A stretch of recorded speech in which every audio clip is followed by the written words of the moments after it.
നമസ്കാരം. പ്രൈം ഡിബേറ്റിലേക്ക് എല്ലാ പ്രേക്ഷകർക്കും ഒരിക്കൽ കൂടി സ്വാഗതം. കളമശ്ശേരിയിലെ ജനന സർട്ടിഫിക്കറ്റ് വിവാദം പുതിയ വഴിത്തിരിവുകളിലേക്ക് നീങ്ങുകയാണ്. വ്യാജ സർട്ടിഫിക്കറ്റിൽ ആശുപത്രി സൂപ്രണ്ടും അഡ്മിനിസ്ട്രേറ്റീവ് അസിസ്റ്റന്റും പരസ്പരം ആരോപണം ഉന്നയിച്ചു കഴിഞ്ഞു.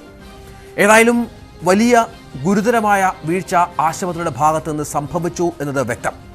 ഇതിനിടെ കുഞ്ഞിനെ ഇപ്പോഴത്തെ മാതാപിതാക്കൾക്ക് കൈമാറ്റം ചെയ്തത് നിയമപരമല്ലെന്ന വിവരവും പുറത്തു വന്നു കഴിഞ്ഞു. ശിക്ഷേമ സമിതി കുട്ടിയെ ഏറ്റെടുക്കാൻ തീരുമാനിച്ചു. ഇനിയും അറിയാനുള്ളത് പുറത്തു വന്നതിനപ്പുറമുള്ള വലിയ ക്രമക്കേടുകൾ ഈ സംഭവത്തിൽ നടന്നിട്ടുണ്ടോ എന്നുള്ളതാണ്. കേവലം ഒരു അനിൽകുമാറിൽ മാത്രം ഒതുങ്ങുന്നതാണോ സർക്കാർ ആശുപത്രിയിലെ ഇത്തരം വ്യാജ കൊടുക്കലുകൾ?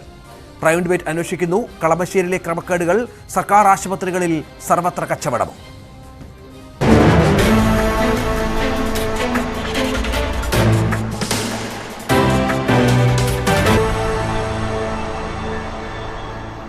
ഡോക്ടർ ഗണേഷ് മോഹൻ ആശുപത്രി സൂപ്രണ്ട് നമ്മോടൊപ്പം ചേരും.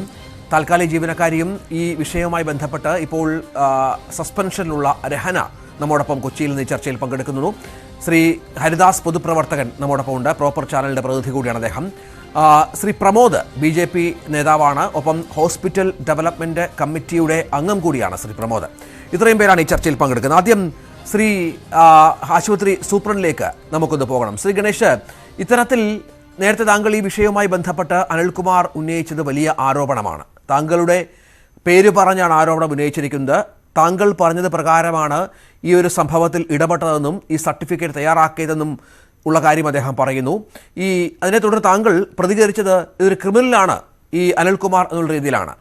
ഇത്തരത്തിൽ ക്രിമിനലായ ഒരാളെ ആശുപത്രിയിൽ വെച്ചുകൊണ്ടിരുന്നത് ശരിയായ നടപടിയല്ല. ഇയാളുമായി ബന്ധപ്പെട്ട് നേരത്തെ ഇത്തരമൊരു ആരോപണം ഉന്നയിക്കാനുള്ള വിവരങ്ങൾ എന്തെങ്കിലും താങ്കൾക്ക് ലഭ്യമായിരുന്നോ?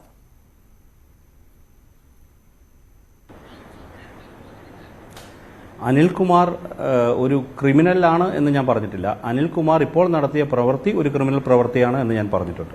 ഇതിനു മുമ്പ് 2020 മെഡിക്കൽ കോളേജിന്റെ കാശ് ട്രഷറിയിലേക്ക് അടയ്ക്കുന്ന വിഷയത്തിൽ അദ്ദേഹം വീഴ്ച വരുത്തിയതുമായി ബന്ധപ്പെട്ട് ഒരു ഓഡിറ്റ് പരാമർശമുണ്ട്.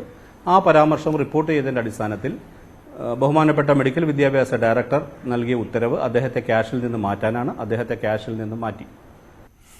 ഈ സൂപ്രണ്ട് പറഞ്ഞിട്ടാണ്, മെഡിക്കൽ കോളേജിലെ സൂപ്രണ്ട് പറഞ്ഞിട്ടാണ് ഇത്തരം സംഭവങ്ങൾ ചെയ്തത്. നേരത്തെയും ഇത്തരം സംഭവങ്ങൾ താൻ ചെയ്തിട്ടുണ്ട്. അല്ലാതെ തനിക്ക് മാത്രമായി ഇങ്ങനെ ഒരു സർട്ടിഫിക്കറ്റ് തയ്യാറാക്കലേ കാര്യങ്ങൾ എത്തിക്കാൻ പറ്റില്ല. അതിന് നിരവധിയായ കാരണങ്ങളും അദ്ദേഹം പറയുന്നുണ്ട്. കാരണം വെച്ചാൽ ഈ ഒരു മാനുഷികമായ പരിഗണന കാണിക്കണം.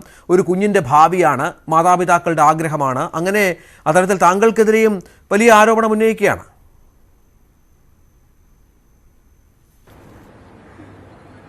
അതെ, ഗുരുതരമായൊരു ആരോപണമാണ്. പക്ഷേ ഇങ്ങനെ ഒരു പ്രവൃത്തി, ഇങ്ങനെ ഒരു നിർദ്ദേശം ഞാൻ നൽകിയിട്ടില്ല. ഇത് തികച്ചും തെറ്റായ ഒരു ആരോപണമാണ്. എന്നാലും ആരോപണം പറഞ്ഞ സ്ഥിതിക്ക് അന്വേഷിക്കണമെങ്കിൽ അന്വേഷിക്കട്ടെ. ഏത് അന്വേഷണവുമായി സഹകരിക്കാൻ ഞാൻ തയ്യാറാണ്. ഈ CCTV ദൃശ്യങ്ങൾ പുറത്തു വന്നതിന് ശേഷമാണോ ഇക്കാര്യവുമായി ബന്ധപ്പെട്ട് അനിൽകുമാർ താങ്കളെ സമീപിക്കുന്നത്? ഒപ്പം അതിന് ശേഷമുള്ള അയാളുടെ ഒരു സമീപനമൊക്കെ എങ്ങനെയായിരുന്നു?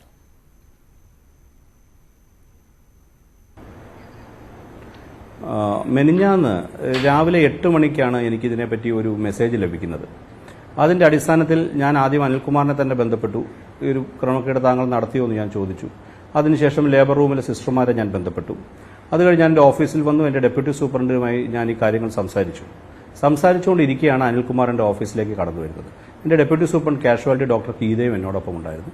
വന്നപ്പോൾ തന്നെ അദ്ദേഹം ആദ്യം പറഞ്ഞത് ഈ സർട്ടിഫിക്കറ്റ് പുറത്തായിട്ടില്ല, ഇദ്ദേഹം ഇതെല്ലാം കീറിക്കളഞ്ഞിട്ടുണ്ട്, അദ്ദേഹത്തോട് ക്ഷമിക്കണം, ഇനി ആവർത്തിക്കത്തില്ല എന്ന് പറഞ്ഞിട്ട് എൻ്റെയും മാഡത്തിനെയൊക്കെ മാറി കരഞ്ഞ് കേണ് കാലി പിടിച്ച് നിൽക്കുകയായിരുന്നു.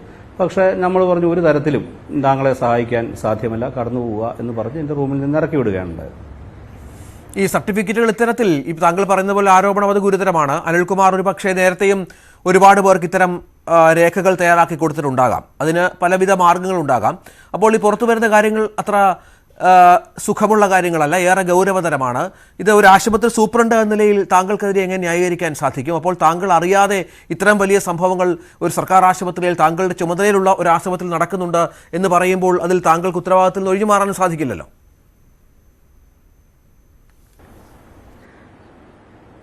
വകുപ്പ് തല അന്വേഷണം, ബഹുമാനപ്പെട്ട മെഡിക്കൽ വിദ്യാഭ്യാസ ഡയറക്ടറുടെ അന്വേഷണം ഉണ്ടാകും എന്നാണ് ഞങ്ങൾക്ക് ലഭിച്ചിരിക്കുന്ന വിവരം.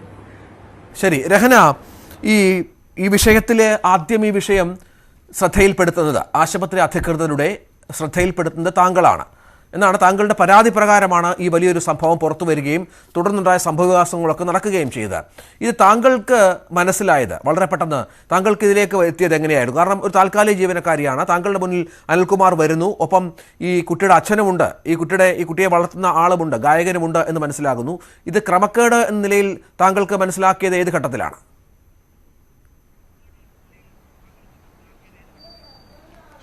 ക്രമക്കേട് നടന്നിട്ടുണ്ടെന്ന് അറിഞ്ഞത് സർട്ടിഫിക്കറ്റ് ഇഷ്യൂ ചെയ്ത് അത് സർട്ടിഫിക്കറ്റ് കൊടുത്തതിന് ശേഷമാണ് ഞാനിത് അറിഞ്ഞത്. ലേബർ റൂമിൽ ഞാൻ ചെന്ന ഇതൊരു നമ്പറിനൊരു വ്യത്യാസത്തിന്റെ ഒരു ഇതില്, പക്ഷെ അതിനുശേഷമാണ് ഞാൻ ലേബർ റൂമിൽ ചെന്ന് അന്വേഷിച്ചതും അതിന് അവിടുത്തെ ലേബർ റൂമിലത്തെ അവിടെ ഉണ്ടായിരുന്ന സിസ്റ്റർമാരോട് എല്ലാവരോടും ഞാനാണ് അത് അറിയിച്ചത്. ഇങ്ങനൊരു നടന്നല്ലോ, ഇങ്ങനൊരു ഡെലിവറിയുടെ ഇത് ഈ ബർത്ത് ഡിസ്പാച്ച് ബുക്കിൽ ഇല്ലല്ലോ എന്ന് ഞാനാണ് അത് ആ ലേബർ റൂമിലത്തെ സിസ്റ്റർമാരോട് പറഞ്ഞത്. അങ്ങനെ അവർ ഗൈനക് രജിസ്റ്റർ എടുക്കുകയും അതിൽ അങ്ങനെ ഒരു ഇത് സുനിത AS എന്ന് പറഞ്ഞൊരു സ്ത്രീയുടെ ഡെലിവറിയാണ്, അത് ഇല്ല എന്ന്, അങ്ങനെ ഒരു ഡെലിവറി അവിടെ നടന്നിട്ടില്ല എന്ന് പറഞ്ഞത് അതിനുശേഷമാണ്. പക്ഷെ അതിനു മുമ്പ് നമ്മൾ സർട്ടിഫിക്കറ്റ് ഇഷ്യൂ ചെയ്തു കഴിഞ്ഞിരുന്നു. ഞാൻ അപ്പോൾ തന്നെ അത് മറ്റേ ഈ അനിൽ സാർ എന്ന് പറഞ്ഞ സാറിനോട് ഫോൺ വിളിച്ച് അപ്പോഴാണ് എനിക്ക് മനസ്സിലായത് ഇതിൽ എന്തൊരു ഇത് നടന്നിട്ടുണ്ട് എന്ന് മനസ്സിലായത്. അതെങ്ങനെയാണ് മനസ്സിലായെന്നുള്ളതാണ്. കാരണം അനിൽകുമാർ എന്ന് പറയുന്ന അവിടുത്തെ വളരെ പ്രധാനപ്പെട്ട ഒരു ഉദ്യോഗസ്ഥനാണ്. അദ്ദേഹം വന്ന് ഈ കാര്യങ്ങൾ പറയുമ്പോൾ രഹനയ്ക്ക് വളരെ പെട്ടെന്ന് എങ്ങനെ പിടികിട്ടി എന്നുള്ളതാണ്. അതെ, കാരണം എനിക്ക് ആദ്യം അറിയില്ലായിരുന്നു. കാരണം എന്റെ അടുത്ത് പറഞ്ഞത് കിയോസ്കിനെ കുറിച്ച് ഒരു ക്ലാസ് ഉണ്ട്, ഒരു പ്രസന്റേഷൻ ഉണ്ട്, അത് കളക്ടറേറ്റിൽ ഒരു പ്രസന്റേഷൻ ഉണ്ട്, കിയോസ്ക് കാസ്പ് ഇതിനൊക്കെ കുറിച്ച് ഒരു പ്രസന്റേഷൻ ഉണ്ട്. അപ്പൊ അത് എന്റെ പ്രോസസ്സ് എങ്ങനെയാണ്, ഇത് എത്ര ദിവസം കൊണ്ട് സർട്ടിഫിക്കറ്റ് കിട്ടും, ഇതെങ്ങനെയാണ് ഇതിന്റെ പ്രോസസ്സ്, കളമശ്ശേരിയിൽ ഇതിന്റെ എന്താണ് റോള് എന്നൊക്കെ അതൊക്കെ എന്നോട് വിശദീകരിച്ച് പറയാൻ എന്നോട് ആവശ്യപ്പെട്ടിരുന്നു 2 ആഴ്ച മുമ്പ് തന്നെ. അത് കഴിഞ്ഞ് പറയാനൊക്കെ ഒരു ഇടക്ക് വന്ന് ചോദിക്കും, പിന്നെ ക്ലാസ് മാറ്റിവെച്ചു, അല്ലെങ്കിൽ ബുധനാഴ്ചത്തേക്ക് മാറ്റിവെച്ചു, അല്ലെങ്കിൽ വ്യാഴാഴ്ചത്തേക്ക് മാറ്റിവെച്ചു. അങ്ങനെ വന്ന് ഇടക്കും തിലക്കുമായിട്ട് ഇങ്ങനെ വന്ന് എന്റെ അടുത്തൊന്ന് ഇത് ഓരോന്ന് ചോദിക്കാറുണ്ട്. എനിക്ക് സംശയം തോന്നാത്ത വിധം.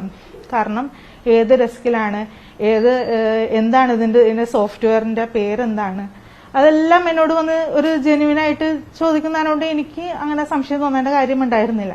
അതിന് അന്നേ തന്നെ കളമശ്ശേരി മുനിസിപ്പാലിറ്റിയിൽ എന്റെ സബ് രജിസ്ട്രാറിന്റെ അടുത്തും അതേപോലെ തന്നെ റെക്കോർഡ്സിലത്തെ സൂപ്രണ്ടിന്റെ അടുത്തും, മെഡിക്കൽ റെക്കോർഡ്സിലെ സൂപ്രണ്ടിന്റെ അടുത്തും അന്നേ തന്നെ ഞാൻ പറഞ്ഞിരുന്നു ഇതിനെക്കുറിച്ച്. ലേബർ റൂമിലും പറഞ്ഞിരുന്നു. ഇതിനുശേഷം 31-ാം തീയതി ഞാൻ 31-ാം തീയതിയിലത്തെ ഫയൽ എടുക്കാൻ വേണ്ടി ലേബർ റൂമിൽ പോയി തിരിച്ചു വരുന്ന വഴിക്ക് ഞാൻ കൗണ്ടറിലേക്ക് കയറുന്ന സമയത്താണ് ഈ സാറ് പുറകയിലേക്ക് ഞാൻ കയറുന്നതിന്റെ ഒപ്പം തന്നെ പുറകയിൽ നിന്ന് വന്ന് എന്നെ കയറുകയും അതേപോലെ തന്നെ എത്ര ഫയൽ ഇന്ന് ഡെലിവറി ഇന്ന് എത്ര ഫയൽ കിട്ടി എന്ന് ചോദിച്ചപ്പോൾ ഇത്ര ഫയലാണ് കിട്ടിയെന്ന് പറയുന്ന ഞാൻ ഇരിക്കുന്നതും ആ സാറ് അതിൽ നിന്നും ഒരു ഫയൽ എനിക്ക് എടുത്തു തന്ന് ഇതൊന്നൊന്ന് അടിച്ചു കാണിക്കാമോ, ഇതെങ്ങനെയാണ് ചെയ്യുന്നത്, ഇതെങ്ങനെയാണ് രേഖപ്പെടുത്തുന്നത്, എനിക്കൊന്ന് അടിച്ചു കാണിച്ചു തരാമോ എന്ന് ചോദിച്ചു. സ്വാഭാവികമായിട്ട് നമ്മൾ ലേബർ റൂമിൽ നിന്ന് കൊണ്ടുവന്ന ഫയലുകളാണ്. അതിൽ നിന്ന് ഒരെണ്ണം എടുത്തു തരുന്നത് നമ്മൾ നോക്കുമ്പോൾ എന്താണ്, നമുക്ക് അതിലൊരു സംശയത്തിനുള്ള ഒരു ഇതുമില്ല.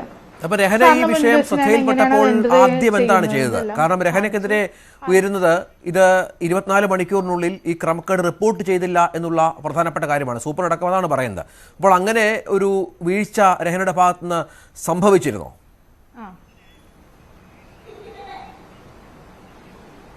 24 മണിക്കൂർ ആയില്ല. അതിനു മുമ്പ് ഞാൻ അറിയുന്നു. കാരണം എന്താണെന്ന് വെച്ച് കഴിഞ്ഞാൽ ലേബർ റൂമിൽ നിന്ന് ഞാൻ ലേബർ റൂമിൽ ഇത് അറിഞ്ഞത് ഉടനെ തന്നെ ഞാൻ എന്റെ മുനിസിപ്പാലിറ്റിയിലത്തെ മേഡത്തിന്റെ അടുത്തുനിന്ന് ഫോട്ടോ അയച്ചു. കാരണം ഞാൻ ഇങ്ങനെ പറഞ്ഞു സർട്ടിഫിക്കറ്റ് ഇങ്ങനെ ഇഷ്യൂ ചെയ്തിട്ടുണ്ടല്ലോ, ഇതാണ് ഫോട്ടോ എന്ന് പറഞ്ഞുകൊണ്ട് ഞാൻ കാണിച്ചു കൊടുക്കുകയും മേഡത്തിന്റെ അടുത്തുനിന്ന് ആ ഫോട്ടോ ഞാൻ വാങ്ങി അതിന്റെ ഫ്രണ്ട് കോപ്പി ആ ഫോട്ടോ വാങ്ങി ഞാൻ അത് ആ ലേബർ റൂമിൽ ആ സമയത്ത് ഇൻചാർജ് ഉണ്ടായിരുന്നില്ല, ബാക്കി എല്ലാ സിസ്റ്ററിനെയും 5-6 സിസ്റ്റർമാരുണ്ടായിരുന്നു അവിടെ. അവരെല്ലാവരും ഞാനാണ് ഇത് കാണിച്ചത്. ഇങ്ങനെയാണ് അച്ഛന്റെ പേര് അനൂപ് കുമാർജി, അമ്മയുടെ പേര് സുനിത AS, തൃപ്പൂണിത്തുറയിൽ വീട് എന്ന് പറഞ്ഞുകൊണ്ട് ഞാൻ ഈ ഫയൽ എടുത്ത് കാണിച്ചു കഴിയുമ്പോൾ നമുക്ക് സംശയം തോന്നാനുള്ള ഒരു കാരണവും ഇല്ല. കാരണം ഡോക്ടറിന്റെ സൈൻ ഉണ്ട്, അതേപോലെ തന്നെ ഫില്ല് എല്ലാം ചെയ്തേക്കുന്നതെല്ലാം പക്ക, IP നമ്പർ 6 ഡിജിറ്റുള്ള IP നമ്പറും, അതും സീരിയൽ നമ്പറിൽ ഒരു വ്യത്യാസം പോലും ഇല്ലാതെ, അങ്ങനെ എല്ലാം ഒരു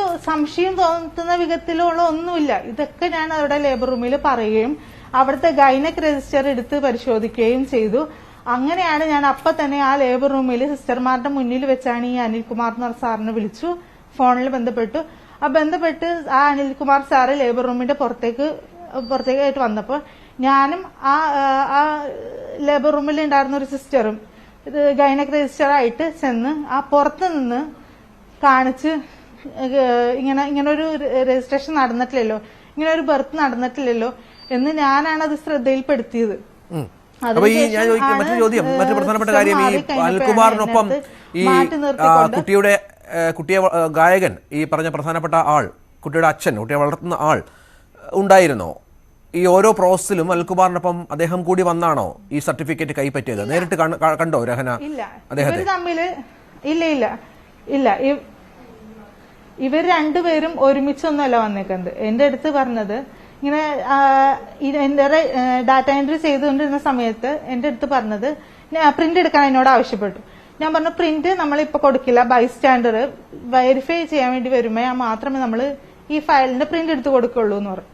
അങ്ങനെയാണെങ്കിൽ ഞാൻ ലേബർ റൂമിൽ നിന്ന് വിളിച്ച് അയാളുടെ അടുത്ത് വരാൻ പറയാം എന്ന് പറഞ്ഞുകൊണ്ട് ഈ റോസ് ഫയല് എടുത്തുകൊണ്ട് പോകാൻ പോയപ്പോൾ ഞാൻ ആ സാറിനോട് പറഞ്ഞു, അതായത് അനിൽകുമാർ എന്ന് പറഞ്ഞ സാറിനോട് ഞാൻ പറഞ്ഞു, സാർ ഈ ഫയൽ അങ്ങനെ തന്നുവിടാൻ പറ്റില്ല, കാരണം ഇത് എനിക്ക് MRD മെഡിക്കൽ റെക്കോർഡ്സ് ഡിപ്പാർട്ട്മെന്റിൽ ഇത് പോയി അവിടെ എഴുതേണ്ട ഫയലാണ് എന്ന് പറഞ്ഞു.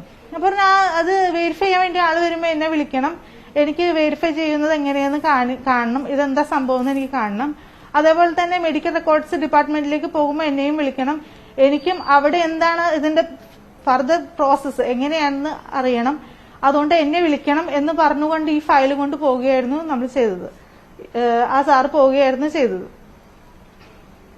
അപ്പൊ നമുക്ക് സംശയിക്കാനുള്ള ഒന്നുമില്ല. വെരിഫൈ ചെയ്യുന്ന നേരത്ത് ഞാൻ സാറിനെ വിളിച്ചു. തിരിച്ചു വരാം ഡോക്ടർ. ഈ രഹന ചെയ്തത് അവരുടെ കർത്തവ്യമാണ്. കാരണം ഒരു സംശയം തോന്നിയപ്പോൾ രഹന വളരെ കൃത്യമായി തന്നെ ഇടപെടുകയും ബന്ധപ്പെട്ട ആൾക്കാരെ, അവർക്ക് ഇമ്മീഡിയറ്റ് അറിയിക്കാൻ കഴിയുന്ന ആൾക്കാരെ അറിയിക്കുകയും സംശയം പ്രകടിപ്പിക്കുകയും മറ്റും ചെയ്തു. അപ്പോൾ ഇത്തരത്തിൽ പരാതി നൽകിയ, അല്ലെങ്കിൽ സംശയം പ്രകടിപ്പിച്ച, അല്ലെങ്കിൽ ഈ ക്രമക്കേട് പുറത്തു കൊണ്ടുവരുന്നതിൽ ആദ്യം ആ തരത്തിലുള്ള ഒരു പ്രാതിനിധ്യമുണ്ടായ ഒരാൾ കുറ്റക്കാരിയായി കാണപ്പെടുന്നത് എങ്ങനെയാണ്? അവരെ ഈ ആശുപത്രിയിൽ നിന്ന് പുറത്താക്കാൻ നടപടി സ്വീകരിച്ചതിന്റെ പശ്ചാത്തലം എന്താണ്?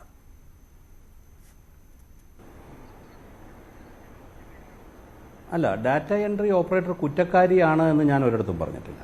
ഡാറ്റ എൻട്രി ഓപ്പറേറ്ററിന് ഒരു എറർ ഓഫ് ജഡ്ജ്മെന്റ് സംഭവിച്ചു. ഈ ഡാറ്റ നിങ്ങൾ മനസ്സിലാക്കേണ്ടത്, ജനനമരണ ഡാറ്റ എൻട്രി ഓപ്പറേറ്റർ വെറുതെ ഇവിടെ വന്നിരിക്കുന്ന ആളല്ല. കൃത്യമായ ട്രെയിനിങ് ഇത് ലഭിച്ചതിന് ശേഷം ഇവിടെ വന്നിരിക്കുന്ന ആളാണ്. അവരൊരു ഡാറ്റ എൻട്രി ഓപ്പറേറ്റർ മാത്രമാണ്. അവരുടെ കയ്യിൽ കിട്ടുന്ന ഫോം യഥാർത്ഥത്തിൽ വരേണ്ടത് അവരുടെ സുപ്പീരിയറായ മെഡിക്കൽ റെക്കോർഡ്സ് ഡിപ്പാർട്ട്മെന്റ് സാങ്ഷൻ ചെയ്ത ഫോം എൻട്രി ചെയ്യേണ്ട ചുമതലയെ അവർക്കുള്ളൂ. ഇപ്പോൾ അനിൽകുമാർ കൊണ്ടുകൊടുത്ത ഫോം എന്തിനാണ് MRDയിൽ നിന്നും ഒരു സാങ്ഷൻ വാങ്ങിക്കാതെ ആ കുട്ടി എൻട്രി ചെയ്തത്? കാരണം ഈ എൻട്രി ചെയ്ത് കഴിഞ്ഞാൽ ഈ ബർത്ത് സർട്ടിഫിക്കറ്റ് ജനറേഷന്റെ പ്രോസസ്സ് തുടങ്ങും. മനസ്സിലായോ? അപ്പോൾ അവരുടെ സുപ്പീരിയർ ഓഫീസർ സാങ്ഷൻ ചെയ്യാത്ത ഒരു ഫോം വാങ്ങിച്ചത് ഒരു വീഴ്ച തന്നെയാണ്. പക്ഷെ അവർക്ക് ആ വീഴ്ച മനസ്സിലായപ്പോൾ അവരവിടെ അനിൽകുമാറിനെ പോലെ വളരെ പ്രധാനപ്പെട്ട ആശുപത്രിയിൽ ചുമതല വഹിക്കുന്ന ഒരാൾ ഇത്തരം ഒരു കാര്യം വന്നു പറയുമ്പോൾ ഒരുപക്ഷെ രഹനയ്ക്ക് എത്രയും പെട്ടെന്നത് ഒരുപക്ഷെ ഗ്രാബ് ചെയ്യാൻ സാധിച്ചിരിക്കില്ല. പക്ഷേ ക്രമക്കേടിൽ ഒരു സംശയം തോന്നിയപ്പോൾ അവർ കൃത്യമായ ഇൻഫർമേഷൻ കൊടുക്കുന്നു. പക്ഷെ അവരെ ബലിയാടാക്കുന്നു എന്ന പരാതി അവർക്കുണ്ട്. ഡോക്ടർ,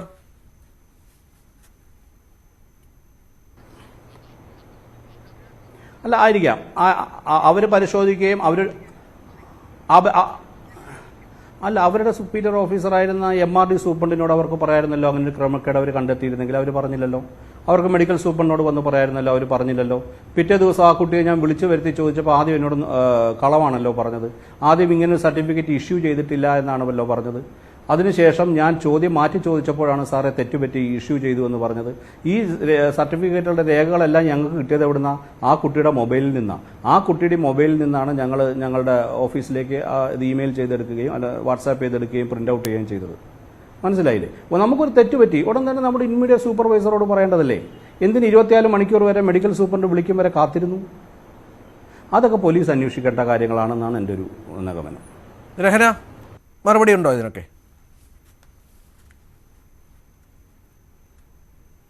ഇതിന് മറുപടി എന്താണെന്ന് വെച്ച് കഴിഞ്ഞാൽ റെക്കോർഡ്സിൽ നിന്നല്ല നമുക്ക് ഈ ഫയൽ കിട്ടുന്നത്. അതങ്ങനെ ആയിരുന്നു ആദ്യം പ്രോസസ് എങ്കിലും വെരിഫൈ ചെയ്യാൻ വേണ്ടി അത് വൈകുന്ന കാരണമുണ്ട് ഈ medical superintendent Ganesh Mohan sir തന്നെയാണ് പിന്നീട് ഒരു മീറ്റിംഗ് മെഡിക്കൽ റെക്കോർഡ്സ് ഡിപ്പാർട്ട്മെന്റിലത്തെ സാറിന്റെ മുമ്പിൽ വെച്ച് ഒരു മീറ്റിംഗിൽ പറഞ്ഞത് ആദ്യം ലേബർ റൂമിൽ നിന്ന് ദിവസം പോയി അതിലത്തെ ഒരു സ്റ്റാഫിനെയും കൂട്ടി ദിവസം പോയി കളക്ട് ചെയ്യണം. അതിനുശേഷം അത് എൻറ്റർ ചെയ്തിട്ട് മുനിസിപ്പാലിറ്റിയിലേക്ക് പോകുന്നതിന് മുമ്പ് അവിടുത്തെ ബുക്ക് രജിസ്റ്ററിൽ അതായത് MRDയിലത്തെ ബർത്ത് രജിസ്റ്ററിൽ ഇത് ഈ രജിസ്ട്രേഷൻ എൻറ്റർ ചെയ്യണമെന്നും പറഞ്ഞത് ഈ സാർ തന്നെയാണ്. അല്ല അപ്പോൾ ഈ നേരത്തെ പറഞ്ഞതുപോലെ പിന്നെ എനിക്ക് എന്തെങ്കിലും തെറ്റ് വരുത്താൻ പറഞ്ഞോളൂ. പിന്നെ അതുപോലെ ഈ സാറ് എന്റെ കയ്യിൽ കൊണ്ടുവന്ന് തന്നതല്ല ഈ ഫയല്. കാരണം ഇത് ഞാൻ ലേബർ റൂമിൽ നിന്ന് എടുത്ത ഫയലിന്റെ ഇടയിൽ നിന്ന് ഒരു ഫയൽ എടുത്ത് എനിക്ക് തരുന്ന പോലെയാണ് എനിക്ക് മനസ്സിലായത്. ആ സമയത്ത് നമ്മൾ ആ കൗണ്ടറിലേക്ക് വന്ന് കയറിയുള്ളൂ. ലേബർ റൂമിൽ നിന്ന് ആ ഫയലൊക്കെ എടുത്ത് ആ കൗണ്ടറിലേക്ക് വന്ന് കയറിയുള്ളൂ. ഞാൻ കസേരയിൽ പോലും ഇരുന്നിട്ടുണ്ടായിരുന്നില്ല. അതിന്റെ കയ്യിലാണ് പുറകിൽ നിന്ന് ഇങ്ങനെ വന്ന് നമുക്ക് ഇങ്ങനെ ഈ ഫയലുകൾ എത്ര എടുത്ത് ഇന്ന് ലേബർ റൂമിൽ എത്ര ഫയൽ ഉണ്ടായി എന്ന് പറഞ്ഞപ്പോൾ ഞാൻ കാണിച്ചു കൊടുത്തു. ഞാൻ എന്റെ കസേരയിൽ ഇരുന്നു. ഈ എടുക്കുന്ന ഈ ഞാൻ കൊടുത്ത ആ ഫയലിന്റെ ഇടയിൽ നിന്ന് ഒരു ഫയൽ എടുത്ത് തന്നുകൊണ്ട് ഇതൊന്ന് എൻട്രി ചെയ്തൊന്ന് കാണിക്കൂ എന്ന് എന്റെ അടുത്ത് ഈ അനിൽകുമാർ എന്നുള്ള സാറ് എന്റെ അടുത്ത് കാണിച്ചു തരുന്നു. അതാണ് അപ്പൊ എനിക്ക് ഇതിൽ സംശയിക്കേണ്ട ഒരു ഇതുമില്ല. കാരണം ഞാൻ ലേബർ റൂമിൽ നിന്ന് എടുത്തുകൊണ്ട് വന്ന ഫയലാണ്. സാറ് എന്റെ കയ്യിൽ ഈ അനിൽകുമാർ എന്ന് പറഞ്ഞ സാറിന്റെ കയ്യിൽ ഫയൽ ഉണ്ടായിരുന്നോ എന്നൊന്നും ഞാൻ കണ്ടിട്ടില്ല. അതൊക്കെ അന്വേഷിക്കേണ്ട കാര്യമാണ്. അതൊക്കെ CCTV മുഖേന ഒന്ന് നോക്കി എന്തെങ്കിലും ചെയ്യേണ്ട കാര്യങ്ങളാണ്. അതൊന്നും ഞാൻ കണ്ടിട്ടില്ല. കാണാത്ത കാര്യങ്ങൾ നമ്മൾ പറയേണ്ട ആവശ്യമില്ലല്ലോ. പക്ഷെ ഞാനത് എൻട്രി ചെയ്തതിന് ശേഷം പ്രിന്റ് എടുക്കാൻ എന്നോട് ആവശ്യപ്പെട്ടപ്പോഴാണ് ഞാൻ പറഞ്ഞത് വെരിഫൈ ചെയ്യാൻ വേണ്ടി ആൾ വരുമ്പോൾ പ്രിന്റ് എടുക്കാൻ പറ്റുള്ളൂ. അത് കഴിഞ്ഞിട്ട് അയാൾ വെരിഫൈ ചെയ്യാൻ നേരത്ത് എന്നെ വിളിക്കണമെന്ന് പറഞ്ഞു പോയി. അതേപോലെ വെരിഫൈ ചെയ്യാൻ വേണ്ടി അന്ന് ഉച്ചയ്ക്ക് തന്നെ അതായത് 1-ാം തീയതി ഉച്ചയ്ക്ക് തന്നെ വെരിഫൈ ചെയ്യാൻ വേണ്ടി ആള് വന്നു. ആള് വന്നപ്പോൾ ഞാൻ ഇതേപോലെ ആ സാറിനെ വിളിച്ച് ആ സാറിന് മുന്നിൽ വെച്ച് വെരിഫൈ ചെയ്യാൻ വേണ്ടി കൊടുത്തു. വന്ന ബൈസ്റ്റാൻഡർ അതൊക്കെ വെരിഫൈ ചെയ്തു. ഞങ്ങൾക്ക് സൈൻ ഇട്ട് തന്നു. ഈ രഹനയുടെ ഫോണിൽ നിന്നാണ് ഈ ഡോക്യുമെന്റ്സ് അന്വേഷണവുമായി ബന്ധപ്പെട്ട ഡോക്യുമെന്റ്സ് എല്ലാം കളക്ട് ചെയ്തതെന്നാണല്ലോ സൂപ്രണ്ട് പറയുന്നത്. അതെ അതെ അതെ അതെ അതെ അതെ ഇത് ലേബർ റൂമിൽ കാണിക്കാൻ വേണ്ടി ഞാൻ അപ്പൊ തന്നെ ഞാൻ പറഞ്ഞിരുന്നല്ലോ നേരത്തെ പറഞ്ഞതുപോലെ മുനിസിപ്പാലിറ്റിയിലത്തെ മേഡത്തിന്റെ അടുത്തുനിന്ന് ഞാൻ ഈ ഫയല് ഫോട്ടോ എടുത്ത് അയച്ചു തരാൻ പറയുകയായിരുന്നു മേഡത്തിന്റെ അടുത്ത് ചെയ്തത്. ഈ ഫയലൊന്ന് ഫോട്ടോ എടുത്ത് തരാമോ മേഡം എനിക്ക് അറിയാനാണ് എന്ന് പറഞ്ഞുകൊണ്ട് മേഡത്തിന്റെ അടുത്തത് ഞാൻ ലേബർ റൂമിൽ വെച്ച് അതായത് 1-ാം തീയതി 2-ാം തീയതി ലേബർ റൂമിൽ വെച്ച് ഞാൻ ഞങ്ങളുടെ മേഡത്തിന്റെ അടുത്ത് സബ് രജിസ്ട്രാറിന്റെ അടുത്തുനിന്ന് ഇങ്ങനെ ചോദിക്കായിരുന്നു ഫോണിലേക്ക് മെസ്സേജ് ഫോട്ടോ എടുത്ത് തരോ. ആ ഫോട്ടോയാണ് ഞാൻ അവിടെ ഉണ്ടായിരുന്ന നേഴ്സുമാരെയും എല്ലാവരെയും കാണിച്ചത്. അങ്ങനെയാണല്ലോ അവര് അത് അവിടെ ആ സമയത്ത് ലേബർ റൂമിൽ ഉണ്ടായിരുന്നില്ലാത്ത അജിത എന്ന് പറഞ്ഞ ഈ നേഴ്സിംഗ് ഇൻചാർജ് ലേബർ റൂം ഇൻചാർജിനെ അവർ അറിയിക്കുന്നത്. രഹന എത്ര നാളായി ഈ ആശുപത്രിയിൽ ജോലി ചെയ്യുന്നുണ്ട് താൽക്കാലിക ജീവനക്കാരിയായി? ഞാൻ ഈ കഴിഞ്ഞ വർഷം 2022 ഏപ്രിൽ 20 ഞാൻ കയറിയേക്കുന്നതാണ് കിയോസ്ക്. ഈ അനിൽകുമാറിനെ അന്ന് മുതൽ സ്വാഭാവികമായും പരിചയം ഉണ്ടാകുമല്ലോ. ഇതിനു മുൻപും ഇത്തരം ആവശ്യങ്ങൾ ഉന്നയിച്ച് ഇത്തരം സർട്ടിഫിക്കറ്റുകൾ ആവശ്യപ്പെട്ട് രഹനയ്ക്ക് മുന്നിൽ അനിൽകുമാർ എത്തിയിട്ടുണ്ട്? ഇല്ല ഒരിക്കലും ഇല്ല. കാരണം എനിക്ക് സൂപ്രണ്ട് ഓഫീസുമായിട്ട് എനിക്കധികം ബന്ധമില്ല. പിന്നെ എന്തെങ്കിലും എനിക്ക് ഇങ്ങനെ ഞാൻ പുതിയൊരു ഇതാണ് കിയോസ്ക് എന്നുള്ള പുതിയ സംവിധാനം ഇവിടെ മെഡിക്കൽ കോളേജിൽ ആദ്യമായിട്ട് വന്നതാണ്.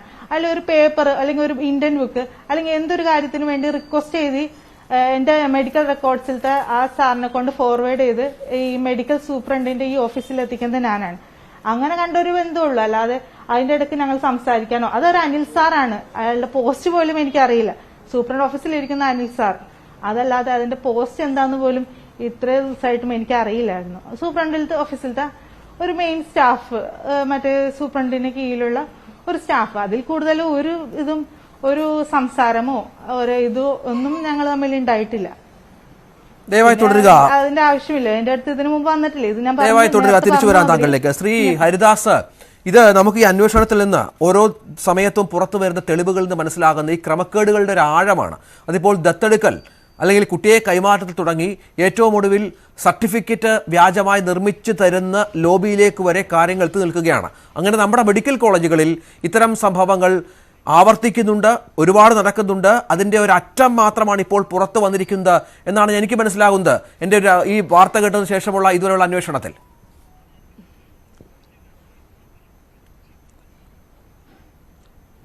മഞ്ഞുമലയുടെ ഒരു അറ്റം തന്നെ തൊട്ടിട്ടുള്ളൂ. കാരണം ഇന്ന് നിങ്ങൾ വാർത്താമാധ്യമങ്ങൾ റിപ്പോർട്ട് ചെയ്തത് ഒരു മന്ത്രിയുടെ PSനെ ഞാനിങ്ങനെ സർട്ടിഫിക്കറ്റ് ഉണ്ടാക്കി കൊടുത്തിട്ടുണ്ട്, അത് സൂപ്രണ്ട് പറഞ്ഞിട്ടാണെന്ന് പറഞ്ഞിട്ടുള്ളൊരു വാർത്ത കണ്ടു. അത് സൂപ്രണ്ട് പറഞ്ഞിട്ടാണോ എന്താണോ എന്നുള്ളതല്ലേ അനിൽകുമാറിൻ്റെ ഒരു പ്രസ്താവന 2-3 ചാനലുകൾ പുറത്തുവിട്ട വാർത്തയിലൂടെ അറിഞ്ഞിട്ടുണ്ട്. അപ്പോൾ രഞ്ജിത്ത് പറഞ്ഞത് ശരിയാണ്, ഇത് മഞ്ഞുമലയുടെ ഒരു അറ്റം മാത്രമാണ്. ഈ മെഡിക്കൽ കോളേജ് കേന്ദ്രീകരിച്ചിട്ട് ഇത്തരത്തിലുള്ള എത്ര സർട്ടിഫിക്കറ്റ് ഉണ്ടാക്കി പോയിട്ടുണ്ട് എന്നുള്ളതിനെ കുറിച്ചിട്ടൊക്കെ വ്യക്തമായ അന്വേഷണം പുറത്തു വരാനുണ്ട്. രഹനയെ വളരെയധികം ആ അനിൽകുമാർ എന്ന് പറയുന്ന വ്യക്തി ട്രാപ്പ് ചെയ്തിരിക്കുകയാണ്. ആ വിവരത്തിനെ കുറിച്ചിട്ട് ശ്രീ ഗണേഷ് മോഹൻ ഒന്നും പറയുന്നില്ല. അതായത് ഒരു സർട്ടിഫിക്കറ്റ് എങ്ങനെയാണ് ഉണ്ടാക്കുക എന്നുള്ളതൊന്ന് സാമ്പിൾ എനിക്ക് ഉണ്ടാക്കി കാണിച്ചു തരൂ എന്ന് പറഞ്ഞിട്ടാണ് അവർ.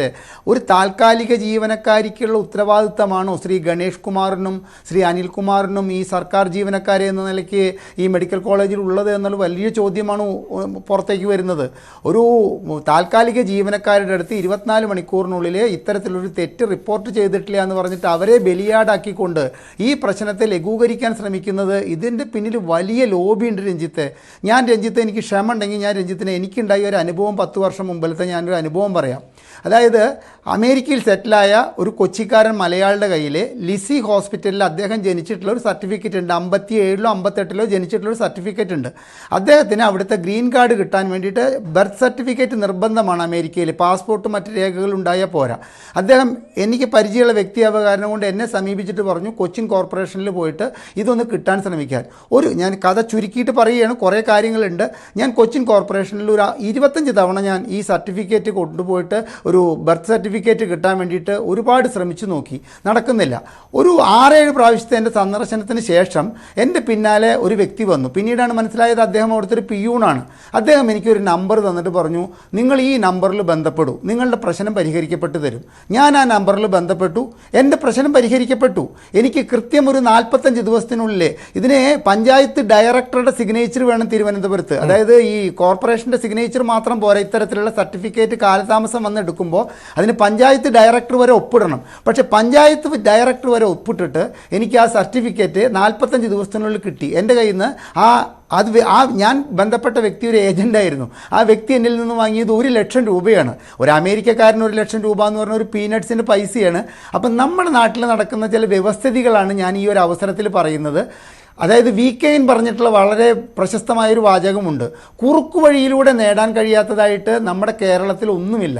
നേരായ മാർഗത്തിലൂടെ പോയിട്ട് ഒന്നും നേടാൻ കഴിഞ്ഞിട്ടില്ലെങ്കിലും കുറുക്കു വഴിയിലൂടെ നേടാം. ആ പിയൂണിന് മനസ്സിലായി. ആ പിയൂണിന് തൊട്ടിട്ട് എന്നെ മടക്കിയ ഉദ്യോഗസ്ഥന് തൊട്ടിട്ട് പഞ്ചായത്ത് ഡയറക്ടറുടെ ഓഫീസ് വരെ ഇതിന്റെ കൈക്കൂലി എന്നിൽ നിന്ന് വാങ്ങിയിട്ടുള്ള 1 ലക്ഷത്തിൽ പോയിട്ടുണ്ട്. ആരോപണം അല്ലെങ്കിൽ നമുക്ക് മനസ്സിലാകുന്ന കാര്യങ്ങൾ ഇത് ചെറിയ തയ്യാറെടുപ്പുകളല്ല. 5 മാസം മുൻപ് ഈ കുട്ടിയെ കയ്യിൽ കിട്ടിയപ്പോൾ തന്നെ ഇവർ ഈ ഗായകനടക്കം ഇദ്ദേഹത്തെ സമീപിച്ചിട്ടുണ്ട്.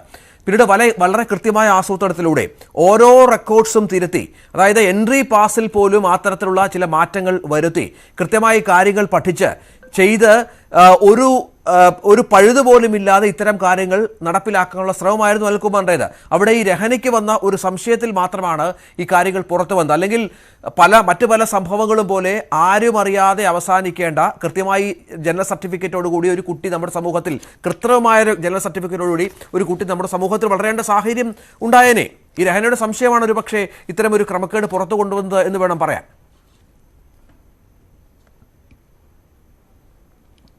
അതുകൊണ്ടാണല്ലോ ഞാൻ പറയണത്, രഹനെ ഇതിൽ ബലിയാടാക്കാൻ ശ്രമിക്കുന്നത്. രഹന ഈ വിവരം പുറത്തു കൊണ്ടുവന്നു. നാളെ ഇത് കേസായി എങ്കിൽ ഞാൻ കേസാവും എന്നല്ല പറയണത്, കേസായി എങ്കിൽ ഇത് കോടതിയിൽ എത്തിക്കഴിഞ്ഞു കഴിഞ്ഞാൽ രഹനയെ ഒരു മാപ്പ് സാക്ഷിയാക്കിക്കൊണ്ട് ഇവർക്കെതിരെ വിചാരണ ചെയ്തു കഴിഞ്ഞാൽ ഇവർ പെടും. അതിലെ ഈ ആസ്പത്രി സൂപ്രണ്ട് അടക്കമുള്ളവർക്ക് ഇപ്പോൾ ഈ പറഞ്ഞൊഴിയിലോ ശ്രീ ഗണേഷ് മോഹൻ പറയുന്നത് പോലെ ഒന്നും പറഞ്ഞൊഴിയാനൊന്നും പറ്റുമൊന്നുമില്ല, തീർച്ചയായും പെടും. അതുകൊണ്ടാണ് ഇവർ ഈ രഹനയിലേക്ക് ഇത് ഒതുക്കുന്നത്. ഞാൻ ഒരു സംഭവം കൂടി ഒന്ന് പറയാൻ വേണ്ടിയിട്ട് രഞ്ജിത്ത് തന്നെ സമ്മതിക്കണം. അതായത് ഈയിടെ ഒരു 2-3 ആഴ്ച മുമ്പ് ഒരു പത്രവാർത്തയാണ്, ഒരു പ്രധാന പത്രത്തിലെ വാർത്തയാണ്. അതായത് നമ്മുടെ തദ്ദേശ സ്വയംഭരണ വകുപ്പ് മന്ത്രി ശ്രീ MP രാജേഷ് ഇടപെട്ടിട്ട് 8 വർഷമായിട്ട് ഒരു അമ്മ തൻ്റെ കുഞ്ഞിൻ്റെ ബർത്ത് സർട്ടിഫിക്കറ്റിൽ വന്ന പേര് മാറ്റാൻ വേണ്ടിയിട്ട് ഒരു തദ്ദേശ സ്വയംഭരണ സ്ഥാപനത്തിലേക്ക് 8 വർഷമായിട്ട് നടന്നുകൊണ്ടിരിക്കുന്ന പ്രശ്നം ശ്രീ MP രാജേഷ് ഇടപെട്ടിട്ട് പരിഹരിക്കപ്പെട്ടു കൊടുത്തു. ഒന്ന് ആലോചിച്ച് നോക്കണം, 8 വർഷമായിട്ട് ഒരു അമ്മയ്ക്ക് സാധിക്കാത്ത കാര്യമാണ് ഇവിടെ ഒരു അനിൽകുമാറും ഒരു രഹനിയൊക്കെ കൂടിയിട്ട് കേവലം കുറച്ച് കാലം കൊണ്ട് സാധിപ്പിച്ചു കൊടുക്കണമെന്ന് പറഞ്ഞാൽ ഇത് ഇന്നും ഇന്നലെയും തുടങ്ങിയ ഒരു വിഷയമാണെന്ന് നമ്മൾ ചിന്തിക്കുന്നുവെങ്കിൽ നമ്മൾ മണ്ടന്മാരാണ്.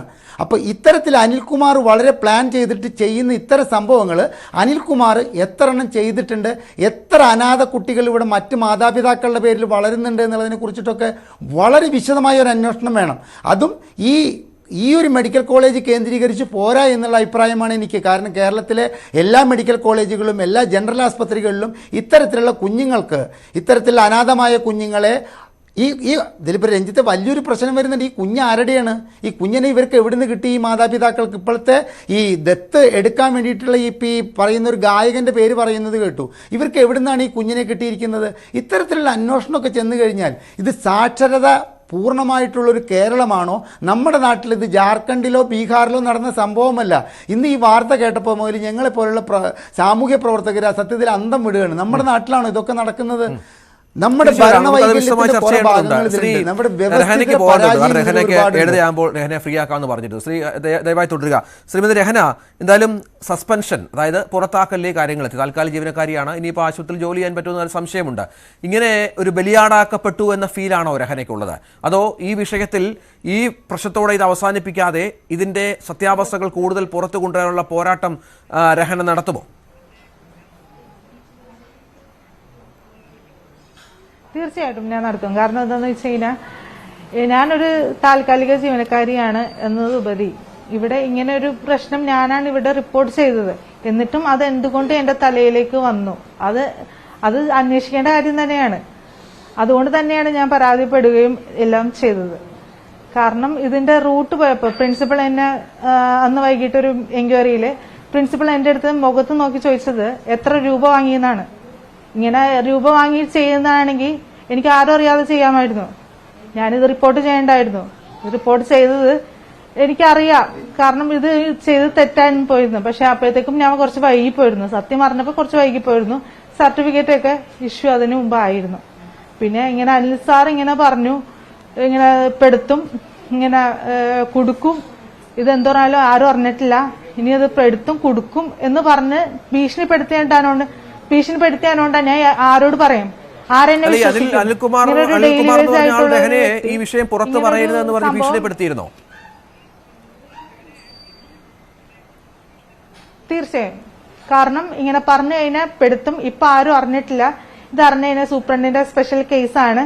ഇത് ഇപ്പൊ ആരും അറിഞ്ഞിട്ടില്ല, അതുകൊണ്ട് റെക്കോർഡ്സിലോ അല്ലെങ്കിൽ എങ്ങും ആരും അറിയിക്കണ്ട എന്ന് പറഞ്ഞു. അതേപോലെ തന്നെ 3-ാം തീയതി രാവിലെ ഞാൻ ജോലിക്ക് പോകുന്ന വഴിയിൽ വെച്ച് എന്നെ ഫോൺ മുഖേന എന്നെ വിളിക്കുകയും ഇതേപോലെ ഇങ്ങനെ അറിയിക്കരുത്, അങ്ങനെ സൂപ്രണ്ട് ഓഫീസിൽ നിന്ന് ഇങ്ങനെ ഒരു കോള് വരികയാണെങ്കിൽ സൂപ്രണ്ട് ഓഫീസിൽ നിന്ന് വിളിച്ചു കഴിഞ്ഞാൽ ഇങ്ങനൊരു സർട്ടിഫിക്കറ്റ് ഇവിടെ ഇഷ്യൂ ചെയ്തിട്ടില്ല, അത് ഇങ്ങനെ ഒരു ഇത് തെളിഞ്ഞപ്പോൾ ഞാനത് കീറിക്കളഞ്ഞു എന്നൊക്കെ പറയാൻ എന്നോട് നിർബന്ധിക്കുകയുമായിരുന്നു.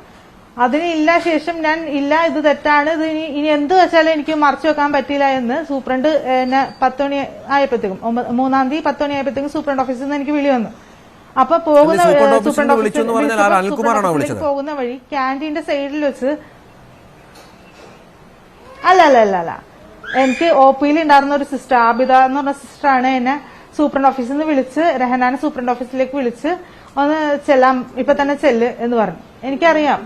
അപ്പൊ ഞാൻ അപ്പൊ തന്നെ ഈ സൂപ്രണ്ട് ഓഫീസിലേക്ക് പോകുന്ന വഴി ക്യാൻറ്റീന്റെ സൈഡിൽ വെച്ച്, വേണമെങ്കിൽ അവിടെ ക്യാൻറ്റീന്റെ ഫ്രണ്ടിൽ തന്നെ CCTV ഉണ്ട്, നിങ്ങൾക്ക് പരിശോധിക്കാം, എന്നെ തടഞ്ഞു നിർത്തിയിട്ടാണ് എന്റെ അടുത്ത് പറഞ്ഞത് പറയരുത് കുടുങ്ങും എന്ന് പറഞ്ഞു. അപ്പോഴും എന്റെ പേടി കൊണ്ട് ഞാൻ ആദ്യം സൂപ്രണ്ടിനോട് എല്ലാം നുണകളാണ് പറഞ്ഞത്. സൂപ്രണ്ടിനോടും, കാരണം എനിക്കറിയാം ഞാൻ പറയുന്നത് തെറ്റാണെന്ന് ഇവർക്ക് എല്ലാവർക്കും അറിയാം. കാരണം ലേബർ റൂമിലത്തെ സിസ്റ്റർ എന്റെ കൂടെ ഉണ്ട്, ഡെപ്യൂട്ടി മറ്റേ സൂപ്രണ്ടും കൂടെ ഉണ്ട്, സൂപ്രണ്ട് ഉണ്ട്. അപ്പൊ അതുകൊണ്ട് എനിക്കറിയാം. എന്നാലും ഞാൻ പിടിച്ചു നിൽക്കാൻ വേണ്ടി ഇങ്ങനെ പേടിപ്പിച്ചാനുണ്ട്, ഭീഷണിപ്പെടുത്തിയാനുണ്ട്, ഇങ്ങനെ അതൊക്കെ ഞാൻ പരാതിയിൽ പറഞ്ഞിട്ടുണ്ട്. അങ്ങനെ പറഞ്ഞതുകൊണ്ട് ഞാനതപ്പം നുണയാണ് പറഞ്ഞത്. അതിനുശേഷം എന്റെ അടുത്ത് സൂപ്രണ്ട് ചോദിച്ചു, ഇത് റെക്കോർഡ്സിൽ ഇത് രേഖപ്പെടുത്തിയിട്ടുണ്ടോ, മെഡിക്കൽ റെക്കോർഡ്സിൽ ഇത് രേഖപ്പെടുത്തിയിട്ടുണ്ടെന്ന്. അപ്പോൾ ഞാൻ പറഞ്ഞു, സത്യം പറഞ്ഞു, രേഖപ്പെടുത്തിയിട്ടുണ്ട്.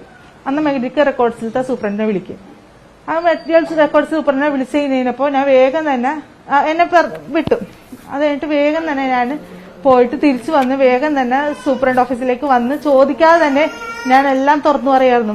സാർ, ഞാൻ പൊട്ടിക്കരഞ്ഞുകൊണ്ട്, സൂപ്രണ്ട് ഉണ്ടല്ലോ, പൊട്ടിക്കരഞ്ഞുകൊണ്ട് കൈകൂപ്പി ഞാൻ പറഞ്ഞു, സാർ ഇതിന് എന്റെ മനഃപൂർവ്വമല്ല, ഞാനിത് അറിഞ്ഞില്ല, സർട്ടിഫിക്കറ്റ് എന്നെ കൊണ്ട് ഉണ്ടാക്കിയ ശേഷമാണ്, അറിഞ്ഞില്ല, ഞാനാണ് അത് കണ്ടുപിടിച്ച് ലേബർ റൂമിൽ അറിയിച്ചത്.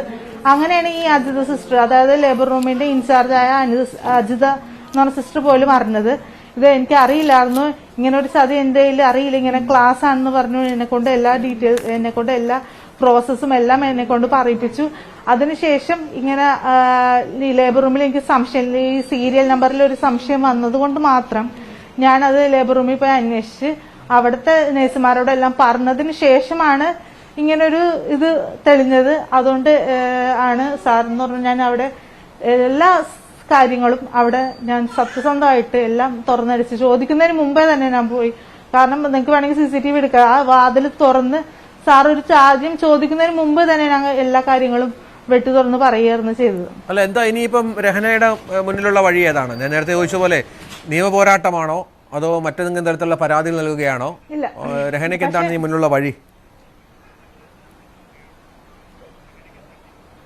കാരണം ഞാൻ ഇത് അറിഞ്ഞുകൊണ്ടുള്ള ചെയ്തതല്ല. പിന്നെ അത് മാത്രമല്ല, ഇത് പ്രിൻസിപ്പളിന്റെ വൈകിട്ട് പ്രിൻസിപ്പളിന്റെ തന്നപ്പോൾ പ്രിൻസിപ്പൾ ഇങ്ങനെ തന്നെ ഒരു കള്ളത്തരം മറച്ചു വെച്ചു, അല്ലെങ്കിൽ ഞാൻ കള്ളത്തിന്റെ കൂടെ ചേർന്നു എന്ന് പറഞ്ഞ് പ്രിൻസിപ്പൾ അങ്ങനെ എന്റെ ഭാഗം ഒന്ന് ക്ലിയർ ആയിട്ട് പൂർണ്ണമായും കേൾക്കാൻ നിൽക്കാതെ എന്നെ ഒരു കള്ളൻ എന്ന് ഒരു കള്ളത്തരം ചെയ്തു എന്ന് മുദ്ര കുത്തിയപ്പോഴാണ് എനിക്ക് മനസ്സിലായത് എന്റെ ഇറക്ക് തിരിഞ്ഞു ഈ കേസ് എന്ന് പറഞ്ഞ് ഉടനെ തന്നെ ഞാൻ പോലീസ് സ്റ്റേഷനിൽ പരാതിപ്പെടുകയായിരുന്നു ചെയ്തത്. കാരണം എല്ലാ ഡീറ്റെയിൽസും പറഞ്ഞ് ഞാൻ പോലീസിൽ പറഞ്ഞു. അതിനു മുമ്പ് ഞാൻ അന്ന് തന്നെ മറ്റേ എന്റെ മുനിസിപ്പാലിറ്റിയിൽ അറിയിച്ചിരുന്നു, ഫോൺ മുഖേന അറിയിച്ചിരുന്നു. അതിനുശേഷം രേഖാപൂർവ്വം ഞാൻ റിപ്പോർട്ട് ചെയ്തിരുന്നു. അതെല്ലാം കഴിഞ്ഞതിന് ശേഷമാണ് എനിക്കിനി പരാതി എനിക്ക് വേണം. കാരണം എന്താ വെച്ച് കഴിഞ്ഞാൽ എനിക്ക് ഇതിന്റെ സത്യാവസ്ഥ അറിയണം. ഒരു കള്ളത്തരം ചെയ്ത് ജോലി പോകുന്നത് അതൊരു വലിയ കാര്യം തന്നെയാണ്. കാരണം എന്താ വെച്ച് കഴിഞ്ഞാൽ നമ്മളൊരു തെറ്റും കൂടി ചെയ്യാതെ, നമ്മൾ അറിഞ്ഞുകൊണ്ട് ഒരു തെറ്റും കൂടി ചെയ്യാതെ ജോലി പോയി അതും കള്ളിയെന്ന് മുദ്രകുത്തി ജോലി പോവുക, അതൊരു വലിയ നാണക്കേട് തന്നെയാണ്. അപ്പൊ ജോലി പോയാൽ കുഴപ്പമില്ല, പക്ഷെ അതൊരു കള്ളിയായിട്ട് ഞാൻ അവിടെ നിന്ന് പുറത്തിറങ്ങില്ല.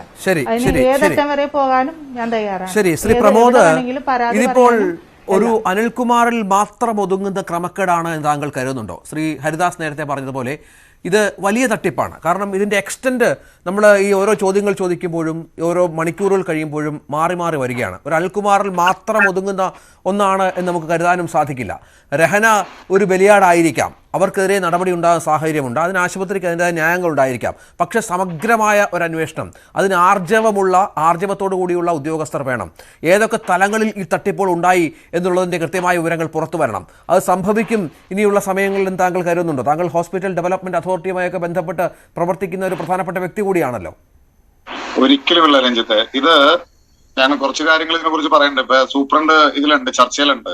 നിങ്ങൾ അറിയേണ്ട ഒരു പ്രത്യേക ഒരു കാര്യം, 2013 ശേഷം ഇത് ഗവൺമെന്റ് ഏറ്റെടുത്തതിന് ശേഷം ഈ മെഡിക്കൽ കോളേജിന്റെ അനാസ്ഥകൾ, ഇതിൽ ഒരാൾക്കെതിരെ ഒരു നടപടി എടുത്തിട്ടില്ല.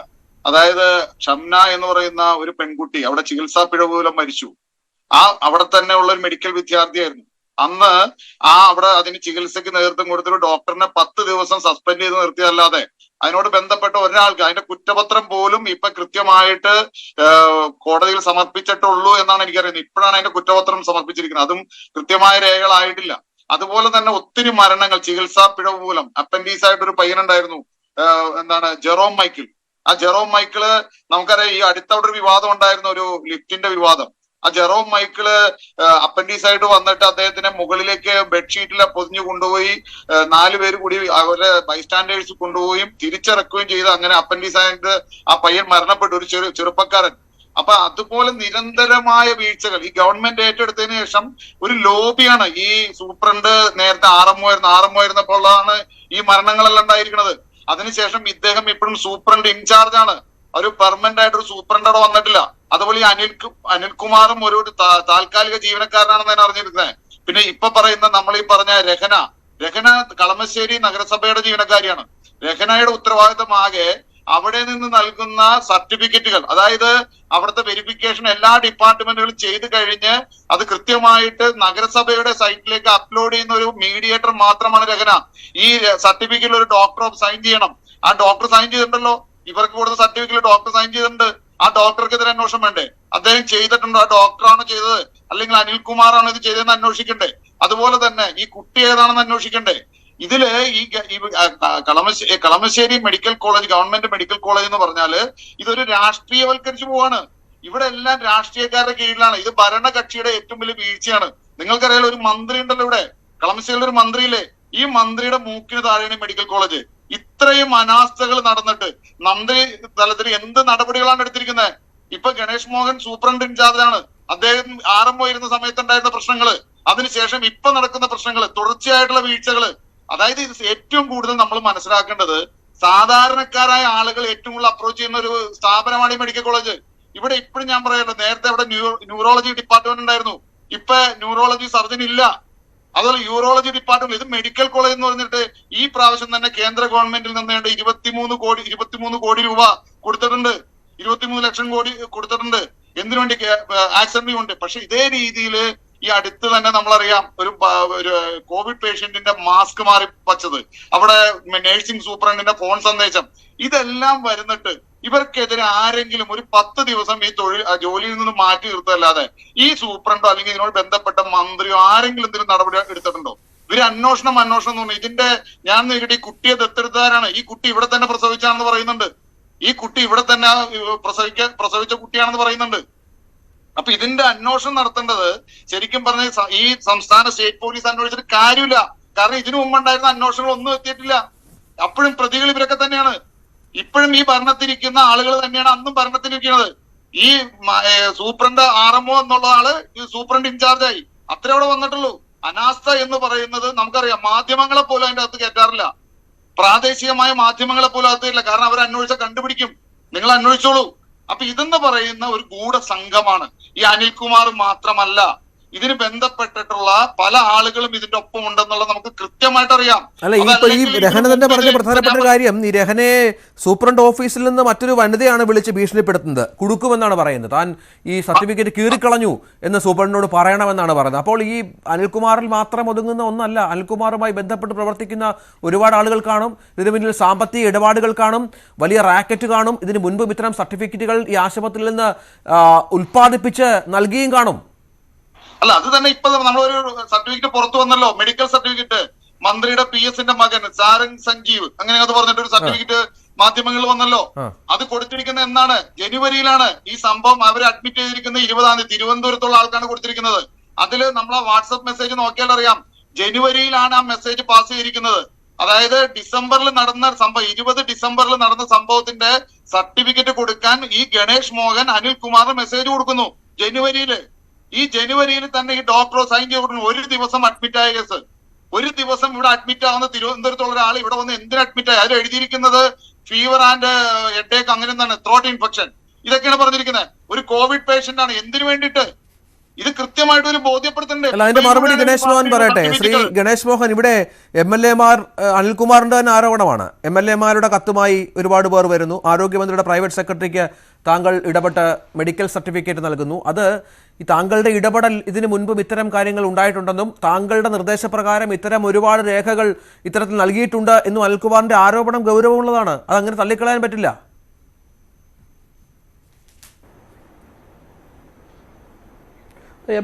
ഇതൊരു മെഡിക്കൽ കോളേജ്, നിങ്ങൾ മനസ്സിലാക്കുന്നത് ഒരു മെഡിക്കൽ കോളേജ് ആശുപത്രിയാണ്. ഇവിടെ നിത്യേന ആയിരക്കണക്കിന് രോഗികൾ ചികിത്സയ്ക്ക് വരും. ചില രോഗികൾക്ക് ചില സൗകര്യങ്ങൾ, സ്കാനിങ്ങിന്റെ റേറ്റ് കുറച്ച് കൊടുക്കണം, നിർധനരാണ് എന്ന് പറഞ്ഞിട്ട് ഈ നാട്ടിലെ ജനപ്രതിനിധികൾ ചിലപ്പോൾ ലെറ്റർ ഹെഡിൽ കത്തുകൾ തരും. അത് സ്വാഭാവികമാണ്. ആ കത്തുകൾ വരുമ്പോൾ അന്നന്ന ഫയലുകളിൽ നമ്മളത് പിൻ ചെയ്തിട്ട് നമ്മൾക്ക് എന്തെങ്കിലും ഒരു ചെറിയ സഹായം അവർക്ക് ചെയ്യാൻ പറ്റി കൊടുക്കുമെങ്കിൽ നമ്മൾ ചെയ്യാറുണ്ട്. കാരണം ഏറ്റവും നിർധനരായ ആൾക്കാർ ചിലപ്പോൾ വരുന്നത് ജനപ്രതിനിധികളുടെ കത്തുമായിട്ടായിരിക്കും. അവരെ മടക്കി വിടാൻ കഴിയില്ലല്ലോ. ഒരുപക്ഷെ സ്കാനിങ്ങിന്റെ ചാർജ് കൊടുക്കുക, മോർച്ചറിയിൽ ഒരു സ്ലോട്ട് അനുവദിച്ചു കൊടുക്കുക. ശ്രീ പ്രമോദ്, നമ്മൾ ഈ പറയുന്നത് സർട്ടിഫിക്കറ്റുകളുടെ കാര്യമാണ് നമ്മൾ പറഞ്ഞത്. നമ്മള് സഹായങ്ങൾ കൊടുക്കണം. ജനപ്രതിനിധികൾ പറയും, അവര് റെക്കമെൻഡ് ചെയ്യും. അത് ഞാൻ ഉൾപ്പെടെ ഉള്ളവർ റെക്കമെൻഡ് ചെയ്യാറുണ്ട്. അത് സത്യമാണ്. അതിന്റെ സഹായങ്ങൾ കിട്ടുകയും ചെയ്യണം. അർഹതപ്പെട്ടവന് കൊടുക്കാൻ ബാധ്യസ്ഥരാണ് നമ്മള്. പക്ഷേ ഈ സർട്ടിഫിക്കറ്റുകൾ ഇല്ലാത്ത പ്രിന്റ് ചെയ്ത് കൊടുക്കുന്ന സാഹചര്യം എന്താണ് എനിക്ക് മനസ്സിലാവണില്ല. അത് ഫോണിലൂടെ വിളിച്ചു പറയും, അപ്പൊ തന്നെ പ്രിന്റ് ചെയ്ത് കൊടുക്കുന്നത് എനിക്കത് എന്ത് മാനദണ്ഡത്തിലാണെന്ന് എനിക്ക് മനസ്സിലാവുന്നില്ല. ഈ പേഷ്യന്റ് ഇവിടെ അഡ്മിറ്റ് ആയിട്ടുണ്ട്, അതിന്റെ ബാക്ക് ഫയലുകൾ വേണ്ടേ? ബാക്ക് ഫയലുകൾ ഇല്ലാതെ ഒരു ദിവസത്തേക്ക് മെഡിക്കൽ സർട്ടിഫിക്കറ്റ് കൊടുക്കുന്ന ഫോണിൽ വിളിച്ചിട്ടാണോ? അതാണ് അനിൽകുമാർ. ഇത് ഞങ്ങൾ പറയുന്നല്ല. സൂപ്രണ്ട് ഓഫീസിലെ ഒരു പ്രധാനപ്പെട്ട താൽക്കാലിക ജീവനക്കാരൻ 10-20 വർഷമായിട്ട് അയാൾ താൽക്കാലിക ജീവനക്കാരനായിട്ട് തുടരുകയാണ് ഇവിടെ. അപ്പൊ ഈ പോസ്റ്റിലേക്കൊന്നും ഒരു പെർമനന്റ് സ്റ്റാഫിനെ, ഉത്തരവാദിത്തപ്പെട്ട സ്റ്റാഫിനെ വയ്ക്കാൻ ഈ ഗവൺമെന്റിനോ സ്ഥാപനത്തിനോ സാധിച്ചിട്ടില്ല. അതാണ് ഞാൻ പറയുന്നത്. ഇവിടെ ഇപ്പോഴും പറയുന്നില്ലേ സൂപ്രണ്ടായിട്ട് വരാൻ ആളില്ല. ഇപ്പോഴും സൂപ്രണ്ട് ഇൻചാർജാണ്. സീനിയർ ആയിട്ടുള്ള ആളുകൾ ഇല്ലാഞ്ഞിട്ടാണോ കേരളത്തില്? അപ്പൊ ഇതെല്ലാം ഒരു കോക്കസ് ആണ്. ഈ കോക്കസ് പൊളിക്കണമെങ്കിൽ സംസ്ഥാന പോലീസ് അന്വേഷിച്ചിട്ട് യാതൊരു കാര്യമില്ല. കാരണം ഇതിനു മുമ്പുണ്ടായ മരണങ്ങള്, ഒരു കോവിഡ് പേഷ്യന്റ് ഇവിടുന്ന് ഇറങ്ങിപ്പോയിട്ട് ഇവരാരും അറിഞ്ഞില്ലല്ലോ. ഒരു കോവിഡ് പേഷ്യന്റ്, ഒരു വിദേശി വന്ന് ഒരു എക്യുപ്മെന്റ് മേടിച്ചു കൊടുത്ത ആ എക്യുപ്മെന്റ് അടിച്ചു മാറ്റിയ ഹോസ്പിറ്റലിലെ ഈ മെഡിക്കൽ കോളേജ് വരാം. ശ്രീ ഡോക്ടർ, ഈ അനിൽകുമാർ താങ്കളോട് വന്നു പറഞ്ഞതിന് ശേഷം മാത്രമാണോ താങ്കൾ ഈ വിഷയം താങ്കൾ ശ്രദ്ധയിൽപ്പെടുന്നത്? കാരണം താങ്കളുടെ ചുമതലയിലുള്ള ഒരു ആശുപത്രിയാണ്, അവിടെ ഇത്തരം ഗുരുതരമായ സംഭവങ്ങൾ നടക്കുന്നു. ഈ അനിൽകുമാറുമായി ബന്ധപ്പെട്ട് അനിൽകുമാർ ഇത്തരത്തിൽ തന്നെ രക്ഷിക്കണം എന്ന് പറയുന്ന CCTV ദൃശ്യങ്ങളൊക്കെ താങ്കൾ പുറത്തുവിട്ടിരുന്നു. അതിനുശേഷമാണോ ഈ വിഷയം താങ്കൾ ശ്രദ്ധയിൽപ്പെടുന്നത്? ഇതിനു മുൻപ് ഇതുമായി ബന്ധപ്പെട്ട് യാതൊരു പരാതിയും താങ്കൾക്ക് ലഭിച്ചിരുന്നില്ലേ?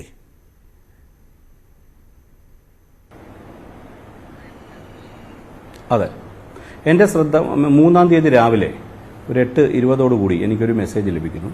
ലേബർ റൂമിൽ ഇങ്ങനൊരു ഫ്രോഡ് നടന്നതായിട്ട് ഒരു സംശയമുണ്ട് എന്ന് ഒരു മെസ്സേജ് എനിക്ക് ലഭിക്കുന്നു. ആ മെസ്സേജിൻ്റെ അടിസ്ഥാനത്തിൽ ഞാൻ ബന്ധപ്പെട്ടവരെ വിളിച്ചപ്പോഴാണ് ഇങ്ങനൊരു സംഭവം എൻ്റെ തലേദിവസം ഏകദേശം 2-ാം തീയതി ഉച്ചയോടുകൂടി അവിടെ ശ്രദ്ധിക്കപ്പെട്ട ഒരു ഇൻഫർമേഷൻ എനിക്ക് ലഭിക്കുന്നത്. പറഞ്ഞോളൂ. അല്ല അതിന് മുമ്പ് എനിക്കൊരു വാട്സാപ്പ് മെസ്സേജ് വരികയാണ്, ഇങ്ങനൊരു സംഭവം നടന്ന ഒരു സംശയമുണ്ട്. എനിക്കൊരു വാട്സാപ്പ് മെസ്സേജ് വന്നതിൻ്റെ അടിസ്ഥാനത്തിൽ ഞാൻ നടത്തിയ ഒരു അന്വേഷണത്തിലാണ് ഇങ്ങനൊരു സംഭവം നടന്നിട്ടുള്ളതും അനിൽകുമാർ ഈ രീതിയിൽ പ്രവർത്തിച്ചുള്ളതുമായി മനസ്സിലാക്കുന്നത്. അനിൽകുമാറിന്റെ പ്രവർത്തന രീതി വളരെ വളരെ ബുദ്ധിപൂർവ്വം അദ്ദേഹം ചെയ്തതാണ്. എനിക്ക് പറയാമോ? കേൾക്കാം സാർ, പറഞ്ഞോളൂ. കഴിഞ്ഞ ജനുവരി 19-ാം തീയതി അനിൽകുമാർ ഈ പറയുന്ന കുട്ടിയുടെ മാതാവിൻ്റെ പേരിൽ ഒരു വ്യാജ IP ഫയൽ മെഡിക്കൽ കോളേജിൽ സൃഷ്ടിച്ചു. നമ്മൾ ഈ കംപ്ലീറ്റ് ഓപ്പറേഷൻസ് നോക്കിയാലും അനിൽകുമാർ നമ്മൾ മനസ്സിലാവും ഒരിടത്തും അനിൽകുമാറിൻ്റെ പേര് ഇൻവോൾവ് അല്ല, ഒരിടത്തും അദ്ദേഹം ഇൻവോൾവ് ചെയ്തില്ല. പക്ഷേ അദ്ദേഹത്തിന് പറ്റിയ ഒരു വീഴ്ച ഈ IP ഫയൽ എടുത്തപ്പോൾ, സാധാരണ IP ഫയൽ എടുക്കുമ്പോൾ വിസിറ്റേഴ്സ് പാസ് ഇഷ്യൂ ചെയ്യും. ഇദ്ദേഹം കൗണ്ടറിനുള്ളിൽ ചെന്നെടുത്ത IP ഫയലാണ്. വിസിറ്റേഴ്സ് പാസ് ഇഷ്യൂ ചെയ്തു. അത് അനിൽകുമാറിൻ്റെ പേരിലാണ്.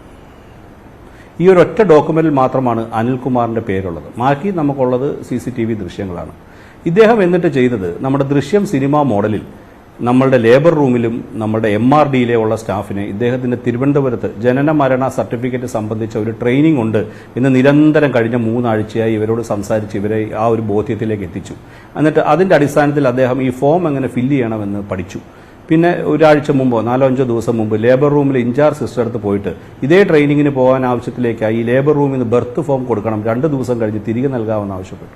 അവരത് കൊടുത്തു. കാരണം അവർ ട്രെയിനിങ്ങിന് പോകുക എന്നുള്ള ധാരണയിലാണ് ലേബർ റൂമിലെ ആൾക്കാരും MRDയിലെ ആൾക്കാരും. എന്നിട്ട് ഈ സാധനം കൊണ്ടുവന്നു. അന്നത്തെ ഇവിടുന്ന് ഫോൺ വിളിച്ചു. അന്നത്തെ ഡ്യൂട്ടി ഡോക്ടർ ആരാന്ന് അദ്ദേഹം കണ്ടുപിടിച്ചു. ആ ഡോക്ടറുടെ വ്യാജ ഒപ്പിട്ടുകൊണ്ട് ഇദ്ദേഹം ഡീറ്റെയിൽസ് ഫില്ല് ചെയ്യുകയാണ് ഉണ്ടായത്. നിങ്ങൾ മനസ്സിലാക്കേണ്ടത് ലേബർ റൂമിൽ 2 രജിസ്റ്ററുകളുണ്ട്. ഒരു കുട്ടി ജനിച്ചു കഴിഞ്ഞാൽ ആദ്യം ഡീറ്റെയിൽസ് എൻ്റർ ചെയ്യുന്നത് ബർത്ത് രജിസ്റ്ററിലാണ്. അതിനുശേഷം ബർത്ത് ഫോം എൻ്റർ ചെയ്യും. അതിനുശേഷം ബർത്ത് ഫോം MRDയിലേക്ക് കൊടുക്കും. MRDയിലേക്ക് കൊടുക്കാനൊരു ഡെസ്പാച്ച് രജിസ്റ്റർ ഉണ്ട്.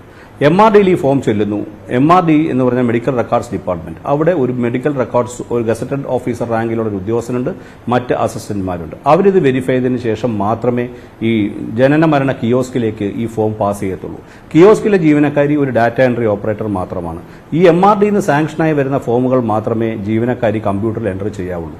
ഈ വിഷയത്തിൽ എന്താ സംഭവിച്ചതെന്ന് വെച്ചാൽ ഈ ജീവനക്കാരി അനിൽകുമാർ കൊണ്ടുവന്ന ഫോം ഡയറക്റ്റ് ആയിട്ട് എൻ്റർ ചെയ്തു. ഒരു കാര്യം കൂടെ നിങ്ങൾ മനസ്സിലാക്കണം, മെഡിക്കൽ സൂപ്രണ്ട് ഓഫീസിലൂടെ ജനന മരണ ഫോമുകൾ പോകുന്നില്ല.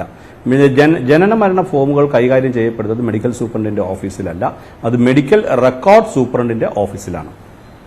ശ്രീ ഹരിദാസ്, നോക്കൂ എത്ര ആസൂത്രിതമായാണ് അവിടുത്തെ ഒരു ജീവനക്കാരൻ ഈ കാര്യങ്ങൾ ചെയ്തെടുക്കുന്നത് എന്നുള്ളത്. മറ്റൊരു പ്രധാനപ്പെട്ട കാര്യം, 2020 ഇയാൾക്കെതിരെ ഈ സാമ്പത്തിക ക്രമക്കേടുമായി ബന്ധപ്പെട്ട ഒരു ഓഡിറ്റ് റിപ്പോർട്ടുണ്ട്. ആരോഗ്യവകുപ്പ് സെക്രട്ടറി അടക്കം അന്വേഷണത്തിന് ഉത്തരവിട്ട ഒരു ജീവനക്കാരൻ കൂടിയാണ് ഇദ്ദേഹം. സർക്കാർ സംവിധാനങ്ങളുടെ ഇത്തരം അപര്യാപ്തതകളെല്ലാം അല്ലെങ്കിൽ നൂലാമാലകളെല്ലാം മനസ്സിലാക്കിക്കൊണ്ട് ഈ സർക്കാർ സംവിധാനങ്ങളുടെ പരിമിതികൾ മറികടന്നുകൊണ്ടാണ് ഇത്തരമൊരു ജീവനക്കാരൻ ഇത്തരം കാര്യങ്ങൾ ചെയ്യുകയും ഒരുപക്ഷെ സാമ്പത്തിക നേട്ടമൊക്കെ അയാൾക്ക് വലിയ തോതിൽ ഉണ്ടായി കാണാം. അതൊക്കെ അന്വേഷണത്തിലൂടെ മാത്രമേ പുറത്തു വരികയുള്ളൂ. പക്ഷെ നമുക്ക് നഷ്ടപ്പെടുന്നത് ആരോഗ്യ മേഖലയുടെ വിശ്വാസ്യതയാണ്. താങ്കൾ നേരത്തെ പറഞ്ഞതുപോലെ സ്വാധീനമുണ്ടെങ്കിൽ, പണമുണ്ടെങ്കിൽ ആർക്കും എന്തും നേടിയെടുക്കാമെന്ന തരത്തിലെ കാര്യങ്ങൾ മാറുന്നു എന്നതിൻ്റെ വ്യക്തമായ തെളിവുകൾ പുറത്തു വരികയാണ്.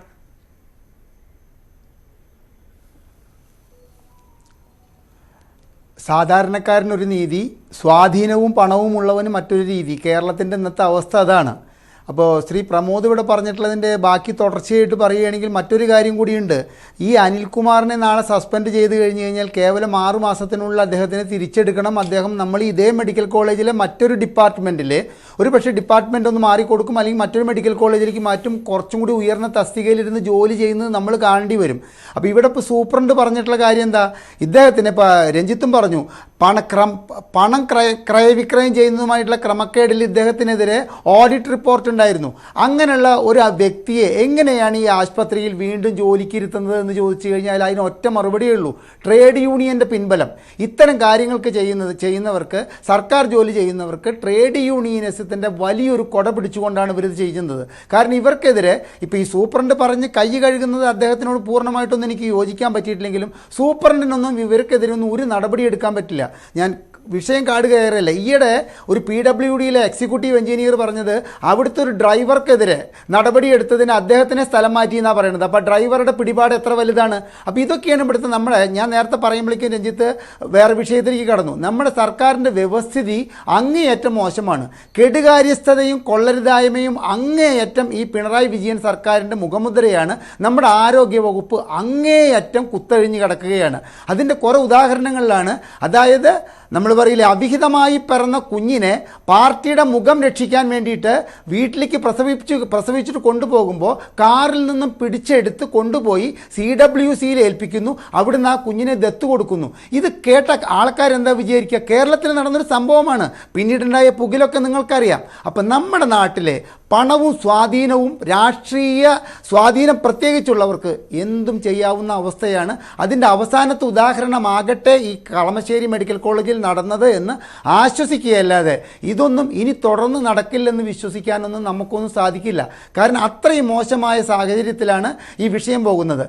എൻ്റെ ഒരു പൊതുപ്രവർത്തകൻ എന്ന നിലയ്ക്ക്, സാമൂഹ്യ നിരീക്ഷകൻ എന്ന നിലയിലുള്ള എൻ്റെ അഭിപ്രായത്തിൽ ഡോക്ടർ ഗണേഷ് കുമാർ ഈ അന്വേഷണം കഴിയുന്നതുവരെയെങ്കിലും അദ്ദേഹം സ്വയം മാറി നിൽക്കണം എന്നുള്ളതാണ്. കാരണം ഇതിൻ്റെ ഉത്തരവാദിത്തം അദ്ദേഹത്തിൽ നിക്ഷിപ്തമായ പോലെ അനിൽകുമാറിലില്ല. അനിൽകുമാർ ഒരു ഫ്രോഡാണെന്ന് ഇദ്ദേഹം വായിക്ക് പറയുന്നുണ്ട്. സാമ്പത്തിക തിരിമറി നടത്തിയ വ്യക്തിയാണ്. ഇത്തരത്തിലുള്ളൊരു വ്യക്തിയുടെ മുകളിൽ സൂപ്രണ്ട് എന്ന നിലയ്ക്കുള്ള ഒരു ശ്രദ്ധ ഇദ്ദേഹം ചെലുത്തിയോ എന്ന കാര്യത്തിൽ എനിക്ക് സംശയമുണ്ട്. ഇവിടെ ശ്രീ പ്രമോദ് പറഞ്ഞ നേരത്തെ പ്രമോദ് ചൂണ്ടിക്കാട്ടുകയായിരുന്നു, 10-20 വർഷമായി താൽക്കാലിക ജീവനക്കാരനാണ്. അങ്ങനെ 20 വർഷമായി താൽക്കാലിക ജീവനക്കാരനായി ആശുപത്രിയിൽ ഇരിക്കണമെങ്കിൽ അയാൾക്ക് ഈ പറഞ്ഞ സ്വാധീനമൊക്കെ കാണും. അവിടെ സൂപ്രണ്ടിനൊന്നും തൊടാൻ പോലും പറ്റില്ല ഇയാളെ. രഞ്ജിത്തെ, അതല്ല രഞ്ജിത്തെ, ഇത് ഒന്ന് പറഞ്ഞോട്ടെ. പറഞ്ഞോളൂ. മറ്റൊരു താൽക്കാലിക അനിൽകുമാറിനെ ഈ അടുത്ത് അദ്ദേഹം കോൺഗ്രസ് യൂണിയനിലായിരുന്നു പ്രവർത്തിച്ചിരുന്നത്. അദ്ദേഹത്തെ ഈ അടുത്ത് ഈ ലിഫ്റ്റിന്റെ ഒരു ഇഷ്യൂ മെഡിക്കൽ കോളേജിൽ വന്നു കഴിഞ്ഞപ്പോൾ ഈ സൂപ്രണ്ടിനെ അനുകൂലിച്ച് സംസാരിച്ചു എന്നുള്ളതിന്റെ കാരണത്താൽ അദ്ദേഹത്തിനെ കോൺഗ്രസ് യൂണിയനിൽ നിന്ന് പുറത്താക്കിയിട്ടുണ്ട്. അപ്പൊ ഇത് ഞാൻ പറഞ്ഞല്ലോ, ഇവിടെ യൂണിയൻ ഒന്നല്ല, ഇതൊരു കോക്കസ് ആണ്, ഇതൊരു കൂട്ട് കമ്പനിയാണ്.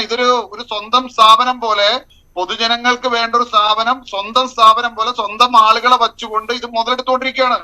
ഇത് നമ്മളൊരു സൂപ്രണ്ടിലോ അല്ലെങ്കിൽ ഈ അനിൽകുമാറിലോ നിൽക്കില്ല. ഇതിന്റെ പിന്നിൽ ആളുകളുണ്ട്. അതാണ് ഞാൻ പറഞ്ഞത്. ഗവൺമെന്റ് സംവിധാനം കൃത്യമായിട്ട് വിനിയോഗിക്കുന്നില്ല, ഇവിടെ നടപടി എടുക്കുന്നില്ല. ഇവിടുത്തെ വകുപ്പ് മന്ത്രി നേരിട്ട് ഇവിടെ ഒന്ന് അന്വേഷിച്ചാൽ പോലും ഇത് തെളിവെടുക്കാൻ പറ്റില്ല. ഇത് കാരണം ഇവരൊരു ടീമായിട്ട് ഇരുന്നുകൊണ്ട് ചെയ്ത കാര്യങ്ങളാണ്. ഇപ്പൊ ഇതൊരു അനിൽകുമാർ നേരത്തെ പറഞ്ഞ രീതിയിൽ അനിൽകുമാറിനെ സസ്പെൻഡ് ചെയ്തുകൊണ്ട് ഇത് അവസാനിപ്പിക്കാനാണ് ഇവർ ഉദ്ദേശിക്കുന്നത്. പക്ഷെ എന്തായാലും ജനം ഇത് സമ്മതിക്കാൻ സാധ്യതയില്ല. കാരണം ഇപ്പൊ ഈ ഇങ്ങനെ നടന്ന ഇതിന് മുമ്പുള്ള കാര്യങ്ങളും അന്വേഷിക്കണം. ഇതിപ്പോ ഈ രഹന എന്ന് പറയുന്ന മുനിസിപ്പൽ സ്റ്റാഫ് അവിടെ വന്നത് കൊണ്ടാണ്. അല്ലെങ്കിൽ ഈ മീഡിയേറ്ററില്ല അവിടെ. ഈ മീഡിയേറ്റർ വന്നത് കുറച്ച് നാളുകളായിട്ടുള്ള ഡാറ്റ എൻട്രി ഓപ്പറേറ്റർ വന്നിട്ട് അതിനു മുമ്പ് ഇവരയക്കുന്ന നേരിട്ട് നഗരസഭ ഓഫീസിലേക്ക് മെയിൽ ചെയ്യാണ് ചെയ്യുന്നത്.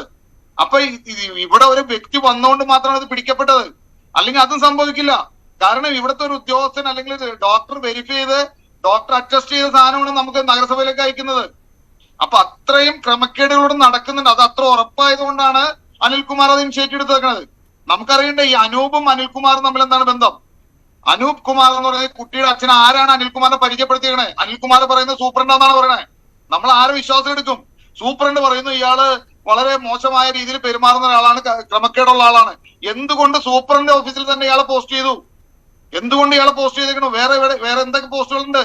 അപ്പൊ ഈ സൂപ്രണ്ടിന്റെ ഓഫീസിൽ തന്നെ ഒരു പ്രധാന ഉത്തരവാദിത്തത്തിലാണ് ഇരിക്കുന്നത്. ഇത് നമുക്ക് വിശ്വസിക്കാൻ പറ്റുന്നില്ല. ഇവർ ഈ പറഞ്ഞ് കൈയൊഴിഞ്ഞു പോയി എങ്ങനെയെങ്കിലും 2 ദിവസം ഒരു സമരമൊക്കെ ഉണ്ടായി 2 ദിവസം കൊണ്ട് തീരുമെന്ന് കേട്ടാൽ തീരില്ല ഇത്. ശ്രീ ഹരിദാസ്, താങ്കൾ നേരത്തെ തുടങ്ങി വെച്ചത്. അപ്പം ഞാൻ പറഞ്ഞു വരുന്നത് എന്താണെന്ന് അറിയോ? ഇപ്പോൾ ഈ അനിൽകുമാറിലും രഹനയിലും ഒതുക്കിക്കൊണ്ട് ഈ അന്വേഷണത്തെ ഒരു പ്രഹസനമാക്കി മാറ്റാൻ വേണ്ടിയിട്ട് സംസ്ഥാന സർക്കാർ ശ്രമിക്കും. അതുകൊണ്ട് ഇതിൻ്റെ അന്വേഷണം തീർച്ചയായിട്ടും പ്രമോദ് പറഞ്ഞതുപോലെ തന്നെ ഇതിൻ്റെ അന്വേഷണം പുറത്തുള്ള ഏതെങ്കിലും ഒരു ഏജൻസിയെ ഏൽപ്പിക്കുകയായിരിക്കും നമ്മുടെ സംസ്ഥാനത്തിൻ്റെ ഇത്തരത്തിലുള്ള പ്രവർത്തനങ്ങളും ഇനിയും ഉണ്ടാകാതിരിക്കാനുള്ള ഏക വഴി എന്നാണ് തോന്നുന്നത്. പക്ഷെ അതൊന്നും ഇവിടെ സംഭവിക്കാൻ പോകുന്നില്ല. ഇപ്പോൾ പരമാവധി ഉണ്ടാവുക അനിൽകുമാറിനെ സസ്പെൻഡ് ചെയ്യും. ഒരാഴ്ചത്തെ പുകിൽ നിങ്ങൾ മാധ്യമങ്ങൾ എന്നതിൽ നിന്ന് ശ്രദ്ധ തിരിക്കുന്നുവോ അന്ന് ഇതൊക്കെ പഴയപടി ആവുകയും ചെയ്യും. വീണ്ടും ഇത്തരത്തിലുള്ള കോക്കസ് ഒരു കാര്യമുണ്ട്. കളമശ്ശേരി മെഡിക്കൽ കോളേജ് കേന്ദ്രീകരിച്ചിട്ട് ഇത്തരം കാര്യങ്ങൾ ചെയ്തു കൊടുക്കുന്നതും മറ്റു പല കാര്യങ്ങളും ചെയ്തു കൊടുക്കാനും ഒരു കോക്കസ് പ്രവർത്തിക്കുന്നുണ്ട്. അവർ കൃത്യമായിട്ടൊരു വൻ തുക ഈ മെഡിക്കൽ കോളേജിൻ്റെ പേരിൽ പ്രതിമാസം ഉണ്ടാക്കുന്നുണ്ട്. ആ പ്രതിമാസം ഉണ്ടാക്കുന്ന തുകയിൽ നിന്നും ചെല്ലേണ്ടിടത്തേക്ക് കൃത്യമായ അതിൻ്റെ ഓഹരി ചെല്ലുന്നു എന്നുള്ളതാണ് നമുക്ക് ഇത്തരം കാര്യങ്ങൾ കൂട്ടി വായിക്കുമ്പോൾ മനസ്സിലാക്കുന്നത്.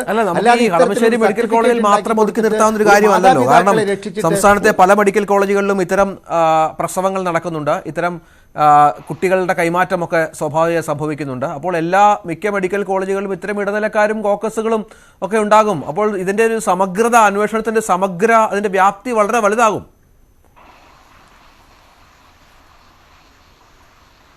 തീർച്ചയായിട്ടും ഞാൻ അത് തന്നെയാണ് പറയണത്. ഞാൻ തുടക്കത്തിൽ പറഞ്ഞില്ലേ, ഇത് ഈ ഒരു മെഡിക്കൽ കോളേജിൽ കേന്ദ്രീകരിച്ചിട്ട് ഇതിൻ്റെ നമ്മൾ ചർച്ചയിലും ഒതുക്കരുത്, അന്വേഷണത്തിലും ഒതുക്കരുതൊക്കെ.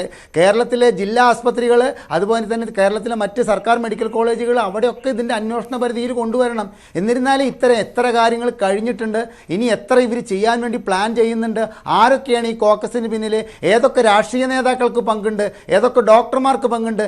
ഈ സർട്ടിഫിക്കറ്റിൽ ഒപ്പുവെച്ച ഡോക്ടറെയാണ് ആദ്യം സസ്പെൻഡ് ചെയ്യേണ്ടത്. എന്തുകൊണ്ട് ഈ സർട്ടിഫിക്കറ്റിൻ്റെ ആധികാരികത അദ്ദേഹം പരിശോധിച്ചില്ല? അദ്ദേഹം വെറുതെ ഒപ്പിടാതിരിക്കുന്ന ഒരു യന്ത്രമാണോ? ആ ഡോക്ടർ അത്തരത്തിൽ ഒപ്പിട്ട് കഴിഞ്ഞു കഴിഞ്ഞാൽ അതിന്റെ ഉത്തരവാദിത്തത്തിൽ നിന്ന് സൂപ്രണ്ടിനും പിന്മാറാൻ സാധിക്കില്ല. കാരണം സൂപ്രണ്ടിന്റെ കീഴിലല്ലേ ആ ഡോക്ടർ വർക്ക് ചെയ്യുന്നത്.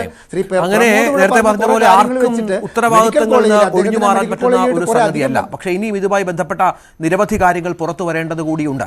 സമഗ്രമായ അന്വേഷണം ഉണ്ടാകും. മാധ്യമങ്ങളിലൊക്കെ ഞങ്ങളൊക്കെ ഇതിന്റെ തൊട്ടു പുറകെ ഉണ്ട്. കാരണം ഇത് നമ്മുടെ ഒരു വ്യാപ്തി വളരെ വലുതാണ്. നന്ദി ഡോക്ടർ ഗണേഷ് മോഹൻ, ഒപ്പം ശ്രീ രഹന, ശ്രീ ഹരിദാസ്, ശ്രീ പ്രമോദ് ഈ ചർച്ചയിൽ പങ്കെടുത്ത് നിങ്ങളുടെ വിലയേറിയ അഭിപ്രായങ്ങൾ പങ്കുവച്ചതിന്. ജനന സർട്ടിഫിക്കറ്റിലും ക്രമക്കേട്, സർക്കാർ ആശുപത്രികളിൽ സർവത്ര കച്ചവടമോ എന്നായിരുന്നു ചോദ്യം. 85% പേരും യെസ് എന്നാണ് ഉത്തരം നൽകിയത്. അഭിപ്രായമില്ല എന്ന് പറഞ്ഞവർ 8%, അല്ല എന്ന് പറഞ്ഞവർ 7%. പ്രൈം ഡിബേറ്റ് പൂർണ്ണമാവുകയാണ്. നാളെ മറ്റൊരു വിഷയവുമായി എത്താം. നമസ്കാരം.